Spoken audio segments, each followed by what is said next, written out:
Unit 2 Anand Yadav जूझ।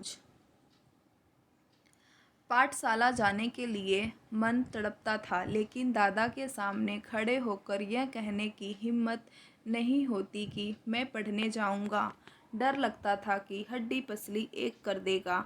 इसीलिए मैं एक ताक में रहता कि कोई दादा को समझा दे। मुझे इसका विश्वास था कि जन्म भर खेत में काम करते रहने पर भी हाथ कुछ नहीं लगेगा। जो बाबा के समय था वह दादा के समय नहीं रहा। यह खेती हमें गड्ढे में धकेल रही है। मैं पढ़ जाऊंगा तो नौकरी लग जाएगी, 4 पैसे हाथ में रहेंगे, विठोबा अन्ना की तरह कुछ धंधा कारोबार किया जा सकेगा। अंदर ही अंदर इस तरह के विचार चलते रहते। दिवाली बीत जाने पर महीना भर ईख पेरने का कोल्हू चलाना होता। कोल्हू जरा जल्दी शुरू किया तो दादा की समझ से ईख की अच्छी खासी कीमत मिल जाती। यह उसकी समझ कुछ हद तक सही थी। जब चारों ओर कोल्हू चल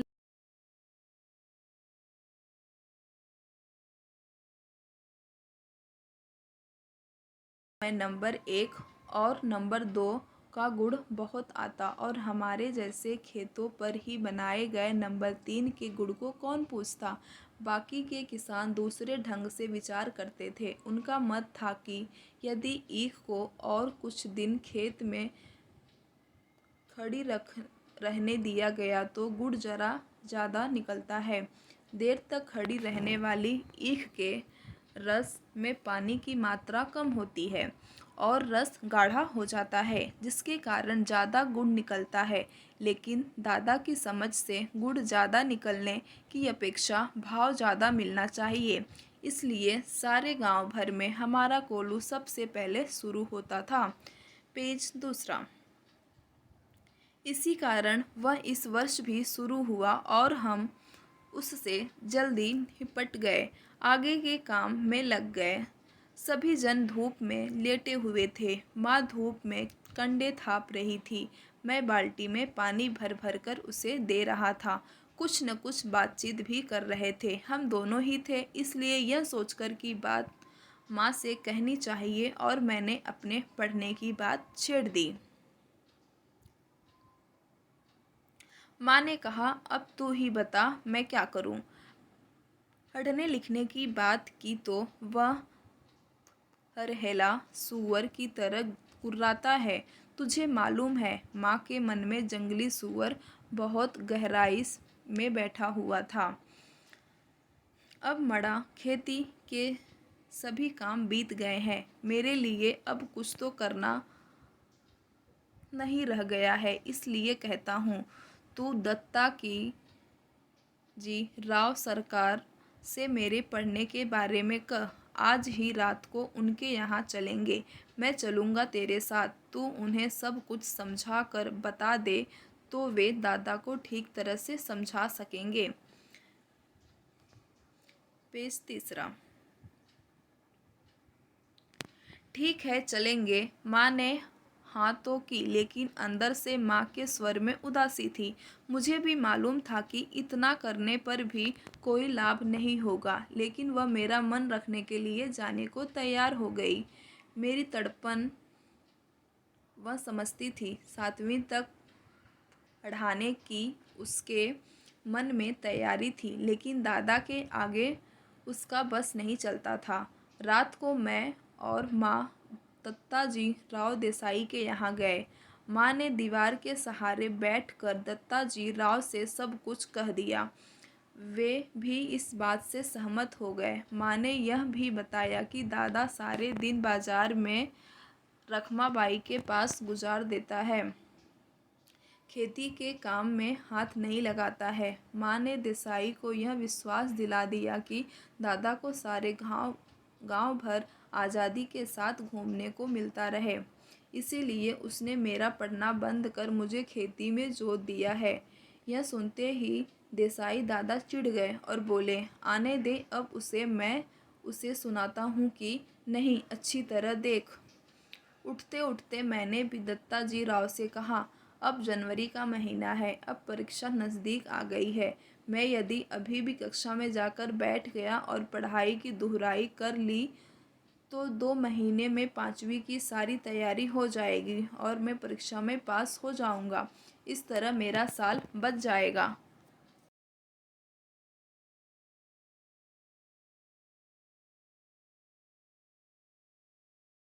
ठीक है, अब तुम दोनों अपने घर जाओ।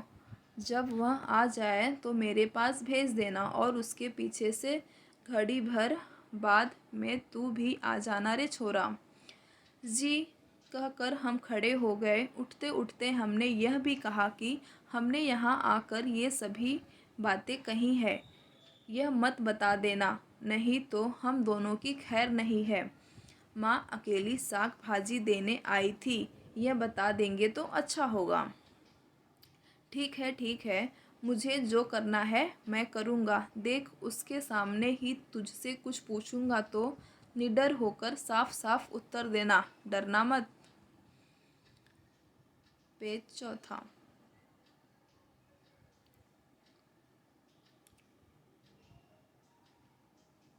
नहीं जी, मैं माँ के साथ लौट आया। 1 घंटा रात बीते, दादा घर पर आया। मैं घर में ही था। आते ही माँ ने दादा से कहा, साग भाजी देने देसाई सरकार के यहाँ गई थी तो उन्होंने कहा कि बहुत दिनों से तेरा मालिक दिखाई नहीं दिया है, खेत से आ जाने पर ज़रा इधर भेज देना, कुछ काम वाम था। दादा ने अधीरता से पूछा, मुझे तो कुछ बताया नहीं उन्होंने। तो मैं हो आता हूँ, तब तक तू रोटियाँ सेक ले। गणपा आए तो उसे खेतों में भेज देना पहले ही। दादा तुरंत उठ खड़ा हुआ।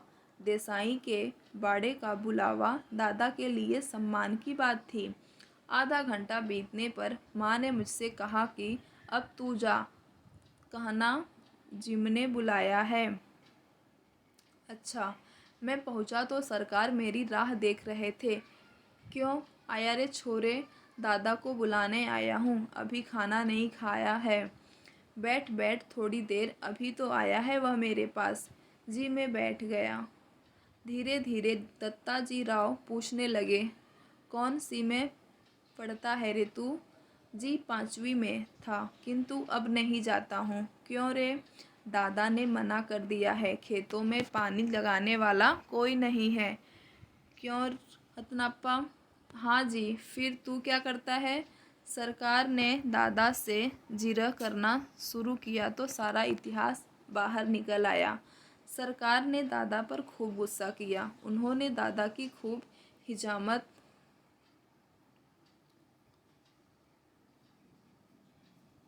बनाई। देसाई के मड़ा को छोड़ देने के बाद दादा का ध्यान किसी काम की तरफ नहीं रहा। मन लगाकर वह खेत में श्रम नहीं करता है, फसल में लागत नहीं लगाता है। लुगाई और बच्चों को काम में जोत कर किस तरह खुद गांव भर में खुले सांड की तरह घूमता है और अब अपनी मस्ती के लिए किस तरह छोरा के जीवन की बलि चढ़ा रहा है, यह सब उन्होंने सुनाया। दादा के हर एक तर्क को दत्ताजी राव ने काट दिया और मुझसे कहा, सवेरे से तू पाठशाला जाता रह, कुछ भी हो पूरी फीस भर दे उस मास्टर की और मन लगाकर पढ़ाई कर और किसी भी तरह साल नहीं मारा जाए, इसका ध्यान रख। यदि इसने तुझे पढ़ने नहीं भेजा तो सीधा चला आ इधर, सुबह शाम जो हो सके वह काम कर यहाँ और पाठशाला जाते रहना, मैं पढ़ाऊँगा तुझे। इसके पास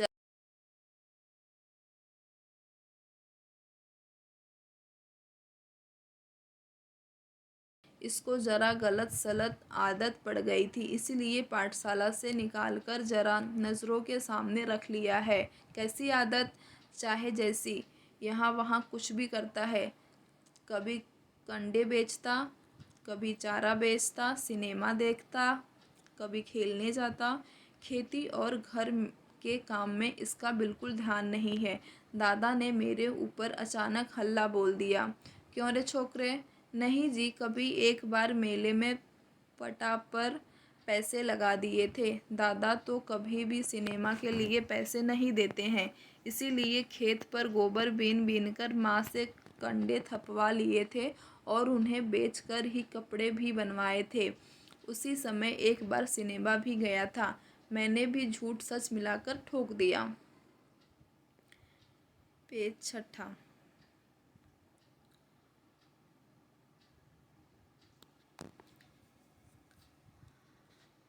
अब यह सब बंद कर और सिर्फ पढ़ाई में मन लगा। ना पास नहीं हुआ है कभी। नहीं जी, पाठशाला जाना ही बंद करा दिया, इसीलिए परीक्षा में नहीं बैठा हूँ। अच्छा अच्छा, अब तू घर जा और सवेरे से पाठशाला जाने लग। जी। मैं उठ खड़ा हुआ। बाहर निकलते निकलते मैंने सुना, अरे बच्चे की जात है, एक आध वक्त सिनेमा चला गया तो क्या हुआ, एक आध बार खेलने में लग गया तो क्या हुआ, इस बात पर उसका पढ़ना लिखना बंद कर देना है क्या? जी, आप कहते हैं तो भेज देता हूँ कल से। देखते हैं, एक आध वर्ष में कुछ सुधार हो जाएगा तो, दादा ने मन मारकर कहा। इस समय उसका कोई बस नहीं चला था। खाना खाते खाते दादा ने मुझसे वचन ले लिया। पाठशाला 11 बजे होती है। दिन निकलते ही खेत पर हाजिर होना चाहिए। 11 बजे तक पानी लगाना चाहिए। खेत भर से सीधे पाठशाला पहुंचना।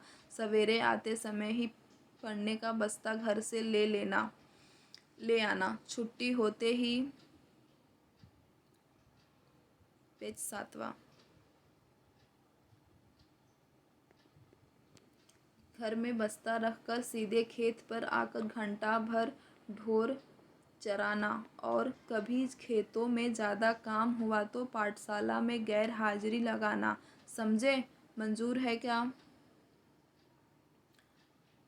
हाँ, खेत में काम होगा तो गैर हाजिरी रहना ही चाहिए। मैं ऐसे बोल रहा था मानो मुझे सारी बातें मंजूर है। मन आनंद से उमड़ रहा था। हाँ, इतना मंजूर हो तो पाठशाला जाना, नहीं तो यह पढ़ना लिखना किस काम का। मैं सवेरे शाम खेतों पर आता रहूँगा ना। हाँ, यदि नहीं आया किसी दिन तो देख, गांव में जहाँ मिलेगा वहीं कुचलता हूँ कि नहीं तुझे। तेरे ऊपर पढ़ने का भूत सवार हुआ है, मुझे मालूम है। बालिस्टर नहीं होने वाला है तू। दादा बार बार कुर कुर कर रहा था। मैं चुपचाप गर्दन नीची करके खाने लगा था। रोते धोते पाठशाला फिर से शुरू हो गई। गर्मी सर्दी हवा पानी वर्षा भूख प्यास आदि का कुछ भी ख्याल न करते हुए खेती के काम की चक्की में 11 से 5 बजे तक पिसते रहने से छुटकारा मिल गया। उस चक्की की अपेक्षा मास्टर की छड़ी की मार अच्छी लगती थी। उसे मैं मज़े से सहन कर लेता था। दोपहरी भर की कड़क धूप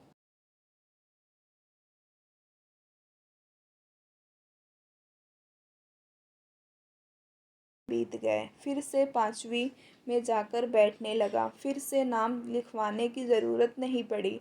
5वीं नापास की टिप्पणी नाम के आगे लिखी हुई थी। वह 5वीं के ही हाजिरी रजिस्टर में लिखा रह गया था। पहले दिन कक्षा में गया तो गली के 2 लड़कों को छोड़कर कोई भी पहचान का नहीं था। मेरे साथ के सभी लड़के आगे चले गए थे। मेरी अपेक्षा कम उम्र के, और मैं जिन्हें कम अकल का समझता था उन्हीं के साथ अब बैठना पड़ेगा। यह बात कक्षा में पहुंचने पर समझ में आई। मन खट्टा हो गया। बाहरी अपरिचित जैसा एक बेंच के एक पेज 8। सिरे पर कोने में जा बैठा। मास्टर कौन है इसका पता नहीं था। पुरानी किताबें और पुरानी कापियों का उस कक्षा से कोई संबंध नहीं था। फिर भी लट्ठे के बने थैले में उन्हें ले आया था। बस अड्डे पर कोई लड़का अपनी पोटली संभाले किसी इंतज़ार में जैसे बैठा होता है, उसी तरह मैं अपनी पढ़ाई की पुरानी धरोहर संभाले बैठा था। क्या नाम है मेहमान? नया दिखाई देता है या गलती से इस कक्षा में आ बैठे हो? कक्षा के सबसे ज़्यादा शरारती चंगाड़ के लड़के ने सामने आकर खिल्ली उड़ाने के स्वर में पूछा। मेरे ध्यान में आया कि मेरी पोशाक भी अजनबी जैसी है। बालूगढ़ी की लाल माटी के रंग में मटमैली हुई धोती और गमछा पहनकर मैं अकेला ही था। देखे देखे तुम्हारा गमछा, कहते हुए उसने मेरा गमछा खींच लिया। अब मेरा गमछा पूरी कक्षा में इसकी खींचातानी होगी और फट जाएगा। मन में मैं यह सोचकर रुआंसा हो गया, लेकिन वैसा कुछ हुआ नहीं। उस लड़के ने उसे अपने सिर पर लपेट लिया और मास्टर की नकल करते हुए उसे उतारकर टेबल पर रखकर अपने सिर पर हाथ फेरते हुए हुश की आवाज़ की। इतने में मास्टर आ गए और वह गुंडा झट से अपनी जगह पर जा बैठा। मेरा गमछा टेबल पर ही रहा। पहले दिन ही इस घटना ने मेरे दिल की धड़कन बढ़ा दी और छाती में धक धक होने लगी। हडनवेर मास्टर कक्षा में आए। टेबल पर मटमैला गमछा देखकर उन्होंने पूछा, किसका है रे? मेरा है मास्टर, तू कौन है? मैं जकाते पिछले साल फेल होकर इसी कक्षा में बैठा हूँ। गमछा ले जा पहले। उसने छड़ी से मेरा गमछा उठाकर नीचे डाल दिया। मैं उसे उठाने गया तो कहा, यहाँ क्यों रखा है मूर्खों की तरह? मैंने नहीं रखा मास्टर, उस लड़के ने मेरे सिर से छीन लिया और यहाँ रख दिया है। यह चंगाड़ का बच्चा बिना बात के उठक पटक करता है, कहते हुए मास्टर उस लड़के की ओर चले गए। मास्टर ने मेरे बारे में और भी पूछताछ की और वामन पंडित की कविता पढ़ाने लगे। पेज 9।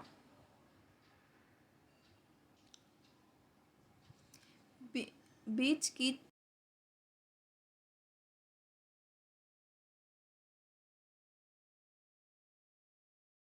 लेकिन मैं फिर दीवार की तरफ पीठ करके जा बैठा तो पूरी छुट्टी होने से पहले उठा ही नहीं। खिलौने के लिए बनाए गए कौवा के बच्चे को खुले में रख देने पर जैसे कौवे चारों ओर उस पर चोंच मारते हैं, वैसा ही मेरा हाल हो गया। मेरी ही पाठशाला मुझे चोंच मार मार कर घायल कर रही थी। घर जाते समय सोच रहा था कि लड़के मेरी खिल्ली उड़ाते हैं, धोती खींचते हैं, गमछा खींचते हैं, तो इस तरह कैसे निभाव होगा। नहीं जाऊंगा ऐसी पाठशाला में। इससे तो अपना खेत ही अच्छा है। चुपचाप काम करते रहो। गली के 2 ही लड़के हैं कक्षा में, वे भी मुझसे भी कमज़ोर हैं। वे क्या मदद करेंगे? मन उदास हो गया। चौथी से 5वीं तक पाठशाला अपनी लगती थी, लेकिन अब वह एकदम पराई पराई जैसी लगने लगी है। अपना वहाँ कोई नहीं है। सवेरे हो जाने पर मैं उमंग में था। फिर से पाठशाला चला गया। माँ के पीछे पड़कर एक नई टोपी और 2 नाड़ी वाली चड्ढी मेलखाऊ रंग की 8 दिन में मंगवा ली। चड्ढी पहनकर पाठशाला में और धोती पहनकर खेत पर जाना शुरू हुआ। धीरे धीरे लड़कों से परिचय बढ़ गया। मंत्री नामक मास्टर कक्षा अध्यापक के रूप में बीच में आए। वे प्रायः छड़ी का उपयोग नहीं करते थे। हाथ से गर्दन पकड़कर पीठ पर घूंसा लगाते थे। पीठ पर एक जोर का बैठते ही लड़का हुक भरने लगता। लड़कों के मन में उनकी दहशत बैठी हुई थी। इसके कारण उद्यम करने वाले लड़कों को प्रायः मौका नहीं मिलता था। पढ़ने वाले लड़कों को शाबाशी मिलने लगी। मंत्री मास्टर गणित पढ़ाते थे। एकाध सवाल गलत हो जाता तो उसे वे अपने पास बुलाकर समझा देते। एकाध लड़के की कोई मूर्खता दिखाई दी तो वे उसे वहीं ठोक देते। इसलिए सभी का पसीना छूटने लगता। सभी लड़के घर से पढ़ाई करके आने लगे। पेज 10। वसंत पाटिल नाम का एक लड़का शरीर से दुबला पतला किंतु बड़ा होशियार था। उसके सवाल हमेशा सही निकलते थे। स्वभाव से शांत, हमेशा पढ़ने में लगा रहता। घर से पूरी तैयारी करके आता होगा। दूसरों के सवालों की जांच करता था। मास्टर ने उसे कक्षा मॉनिटर बना दिया था। हमेशा पहली बेंच पर बैठता, बिल्कुल मास्टर के पास। कक्षा में उसका सम्मान था। मुझे यह लड़का मेरी अपेक्षा छोटा लगता था। मैं उससे पहले ही 5वीं में पहुंच गया था। गलती से पिछड़ गया हूँ मैं, इसलिए मास्टर को कक्षा की मॉनिटरी मेरे हाथ में सौंपनी चाहिए, मुझे ऐसा लगने लगा। दूसरी ओर यह भी लगता था कि मुझे 2 महीने में 5वीं की पूरी तैयारी करके अच्छी तरह पास होना है। कक्षा में दंगा करना और पढ़ाई की उपेक्षा करना मेरे लिए मुनासिब नहीं। हम तो इस कक्षा में ऊपरी हैं, यह नहीं भूलना चाहिए। इन सब बातों के कारण मेरा सारा ध्यान पढ़ाई की ओर ही रहा और वसंत पाटिल की तरह ही पढ़ाई का काम करने लगा। मैंने अपनी किताबों पर अखबारी कागज के कवर चढ़ा दिए। अपना बस्ता व्यवस्थित रखने लगा।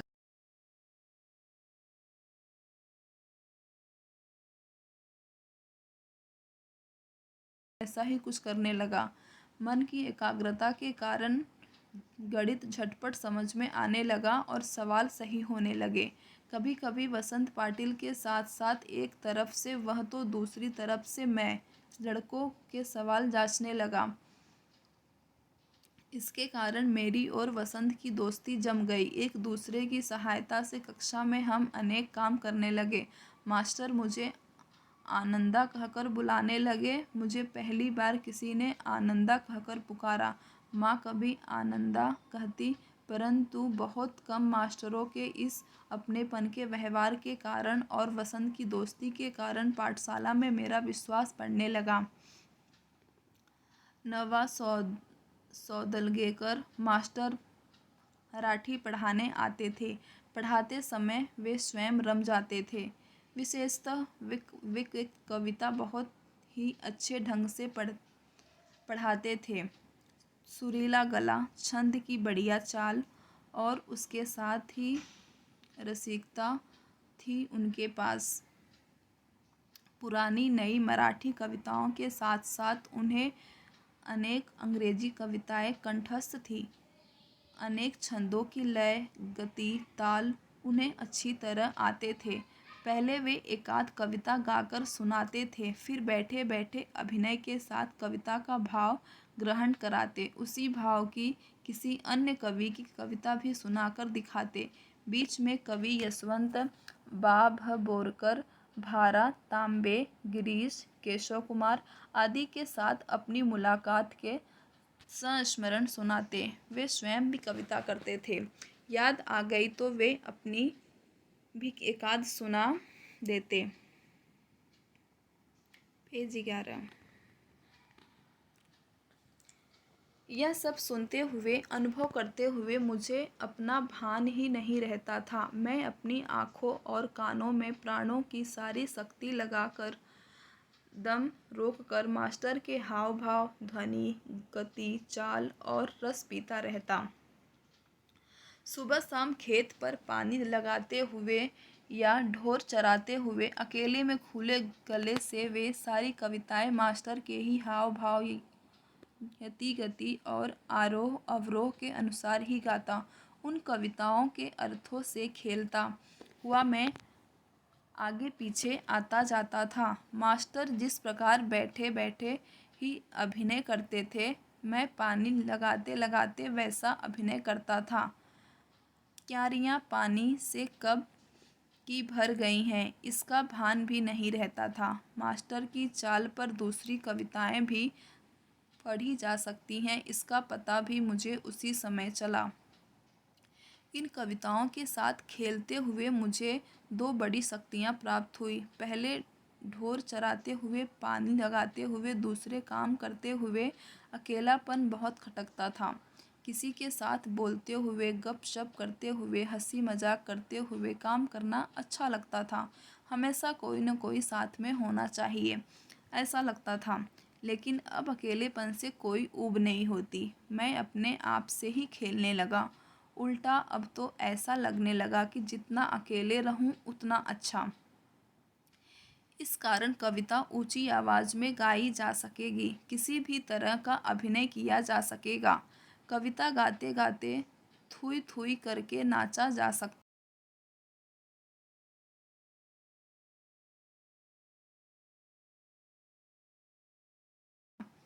अनंत काडेकर की कविता, जिसकी पहली पंक्ति इस प्रकार है।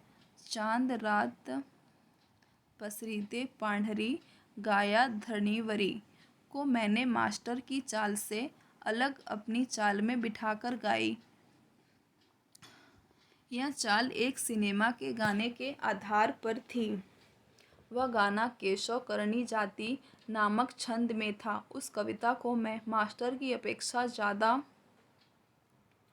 पेज 12 अपेक्षा अभिनय के साथ गाता था। चेहरे पर कविता के भाव पैदा करने का प्रयत्न करता था। मास्टर को मेरा प्रयत्न इतना अच्छा लगा कि उन्होंने छठी सातवीं कक्षा के सभी लड़कों के सामने मुझे बुलाकर गवाया। पाठशाला के एक समारोह में भी उसे गवाया। इसके कारण मुझे लगा कि मेरे कुछ नए पंख निकल आए हैं। मास्टर स्वयं कविता करते थे। अनेक मराठी कवियों के काव्य संग्रह उनके घर में थे। वे उन कवियों के चरित्र और उनके संस्मरण बताया करते थे। इसके कारण ये कवि लोग मुझे आदमी ही लगने लगे थे। खुद सौंदलगेकर मास्टर कवि थे, इसीलिए यह विश्वास हुआ कि कवि भी अपने जैसा ही एक हाड़ मांस का, क्रोध लोभ का मनुष्य ही होता है। मुझे भी लगा कि मैं भी कविता कर सकता हूँ। मास्टर के दरवाजे पर छाई हुई मालती की बेल पर मास्टर ने एक कविता लिखी थी। यह कविता और वह लता मैंने दोनों ही देखी थी। इसके कारण मुझे लगता था कि अपने आसपास, अपने गांव में, अपने खेतों में कितने ही ऐसे दृश्य हैं जिन पर मैं कविता बना सकता हूँ। यह सब कुछ अनजाने में ही होता रहता था। भैंस चराते चराते मैं फसलों पर, जंगली फूलों पर तुकबंदी करने लगा। उन्हें ज़ोर से गुनगुनाता भी था और मास्टर को दिखाने भी लगा। कविता लिखने के लिए खीसा में कागज़ और पेंसिल रखने लगा। कभी वह न होते तो लकड़ी के छोटे टुकड़े से भैंस की पीठ पर रेखा खींचकर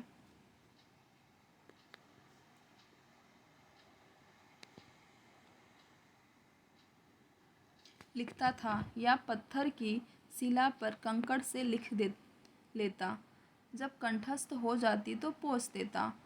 किसी रविवार के दिन एकाध कविता बन जाती तो सोमवार के दिन मास्टर को दिखाता।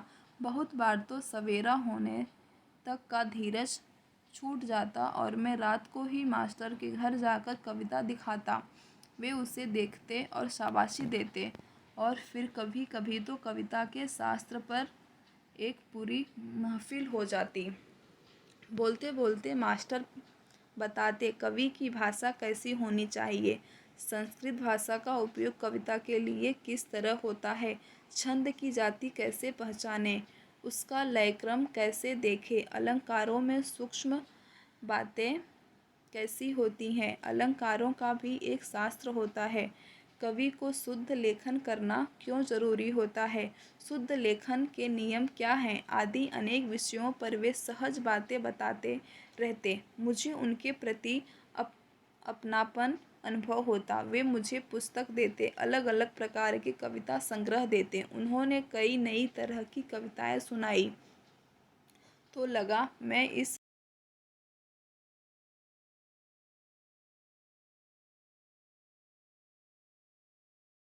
सौंदलेकर मास्टर के बहुत नज़दीक पहुंच गया और जाने अनजाने मेरी मराठी भाषा सुधरने लगी। उसे लिखते समय मैं बहुत सचेत रहने लगा। अलंकार, छंद, लय आदि को सूक्ष्मता से देखने लगा। शब्दों का नशा चढ़ने लगा और ऐसा लगने लगा कि मन में कोई मधुर बाजा बजता रहता है। अनुवाद केशव प्रथम वीर।